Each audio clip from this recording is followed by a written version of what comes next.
For somebody that wants to begin this journey and take hold and control insulin in a better way, where do they begin? Or does it depend on the person? Well, I think it always depends on the person, but we have something called a Zivli habit hierarchy. And for people who are like, what is Zivli? It's a word I made up, completely made up. But Ziv does mean live in Croatian, so to live. And then the LI stands for low insulin and low inflammation lifestyle.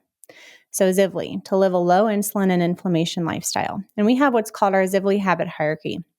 And I created this because I think a lot of people, when they start this new goal, oh, I'm going to lose 10 pounds, or I'm going to lose 20 pounds, or I'm going to lower my blood sugar, they automatically go to diet and exercise. And they throw spaghetti at the wall and they hope something sticks, where they try to reduce their calories or their portion sizes, or I'm just going to go to the gym for half an hour a day every day. And they try maybe what's worked in the past. And what's worked in the past isn't working anymore. This is especially true for postmenopausal women. And so when we're talking about anything related to behavior change, we have to start with mindset. And so I really think that everybody should start with a firm understanding of what's called autosuggestion, which is suggesting things to your brain, creating the reality that you want. And so that involves creating the picture that you want. So why do you want to lose the 20 pounds? Why do you want to lower your blood sugar? And then most people can tell me what they don't want. Well, I don't want to have diabetes. I don't want to have 3 sizes of clothes in my closet anymore. I don't want to feel like I'm constantly thinking about food. I don't want to crave sugar all the time. And if you're constantly giving your brain those instructions, like your brain just doesn't pay attention to the negative language. We have to focus on the positive future-paced language. So what do you want? I want a healthy body. I want to be free of medications. I want a healthy weight with healthy blood sugar levels. Okay, why do you want that? Because usually it's not for themselves, it's for someone else. I don't want to be a burden on my children. I want to be the active grandma that's engaged in her grandkids' lives. I want to be able to keep up with my kids on vacation. We have to really narrow down. And then another powerful question to uncovering your why is, well, how do you want to feel? Because so many people are going through this life just a shell of themselves. You know, so many people are not reaching their physical, their mental, their emotional, or their spiritual potential because they're stuck in a body that is ill and they have the power to change that. But we have to know, well, what do you want? Because if you don't know what you want, you will never get it. So they're always like, I don't want to be tired anymore. I don't want to snap at my husband anymore. Okay, so you want more energy. You want to be more patient. You want to be more in control of your thoughts. So I help them create, we call it our personal faith formula. You can call it whatever you want, your health vision statement, literally whatever you want. And you write down, what do you want? Why do you want it? And how do you want to feel? Putting it in present tense language, not I will be healthy. No, I am healthy. I am working to make healthy choices every day. I prioritize my mental and emotional health every day. I choose to think and do things that make me feel good.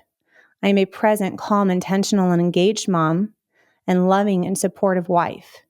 So if we're very intentional about what we want and how we want to feel, and we tell ourselves that on a daily basis, that will become your reality.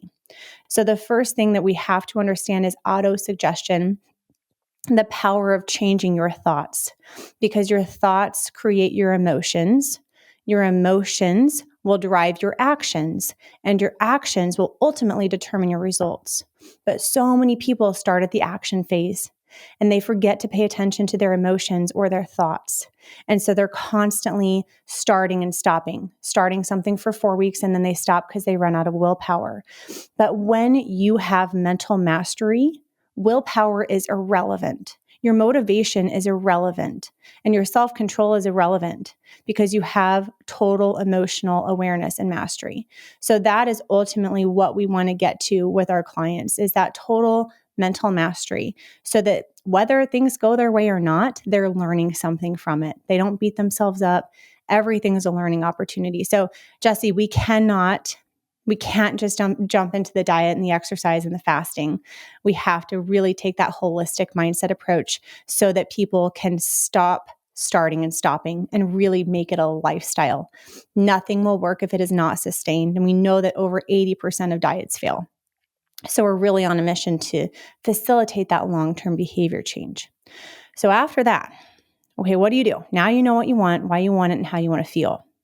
Now what? Now we have to create a system of accountability, because a lot of people get off track so easily. They forget their intentions. Humans are very forgetful creatures. So what we really recommend people doing is a daily mindset routine and a weekly accountability meeting with themselves. And during these meetings, these check-in meetings, they can take 15, 20 minutes, not a big deal. What you're doing, I like to use the START framework. So the S is say your personal faith formula. Remind yourself what you're doing and why you're doing it. Okay. The T is thankful. What are you thankful for? And the reason that that's very important is because that forces your mind into the present moment. And the present moment is where you have your personal power. If people are so caught up in thoughts of worry or anxiety, what am I going to eat today? It's because their thoughts are placed on a future event. If their thoughts are all caught up in this guilt, the shame, and the regret, it's because their thoughts are placed on a past event. So focusing on the discipline of gratitude and thankfulness is such a powerful habit. We encourage people to do it every day. Now, the A is the action items, no more than 1 to 3.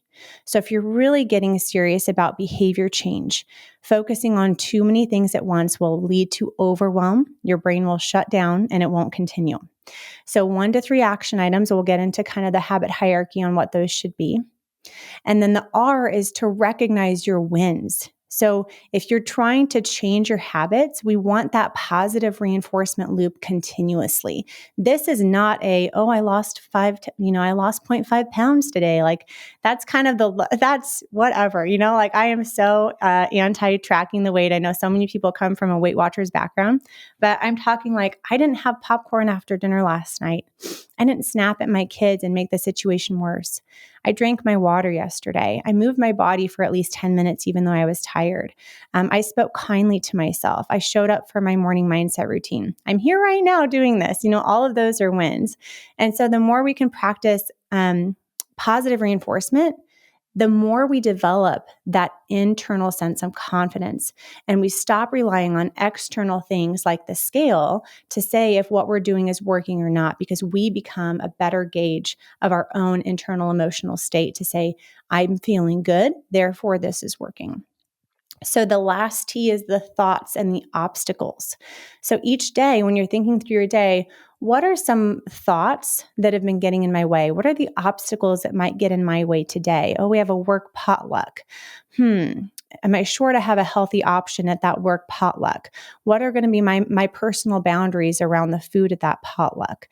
So you want to think through that day and think through what obstacles might come up, because that proactive reflection, we call it reflection for action, is a skill that must be learned. A really good example of this, we just had office hours, and one of my members, she said, I did so well during Thanksgiving and then Friday, and by Saturday I was just, I couldn't do anymore. She said, I lost it.